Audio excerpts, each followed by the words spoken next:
Halattaccen sarkin jihar Kano mai cikakken iko Sunusi Lamido tuni dai a jiya ne muka samu mummunan labarin cewa wani ɓangare daga gidan sarauta na jihar Kano da ke cikin gari tuni dai ya kama da wuta. Mutane da dama sun yi alhini akan wannan abu da ke faruwa, wasu kuma sun yi farin ciki domin suna ganin cewa zaluncin da aka yi wa tsohon sarki Aminu Ado shi ne abin da ya fara bibiyar su. Amma dai koma dai menene dai wannan gobara dai ba ta yi ɓarna da yawa ba, kuma sa'an nan dai aka samu damar kashe ta.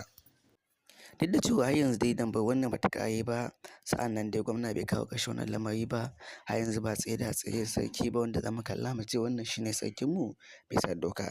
Domin kotu ba ta ba da izinin cewa ba shi ne dai sarki tsayayye, sa'an nan shi kuma gwamna ya riga da ya tsaye da shi.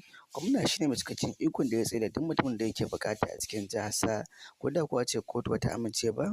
Duk wannan dai gobara dai Allah ya mai da alkhairi, sa'an nan Allah ya sa wannan gobara da aka yi ta kasance kafara.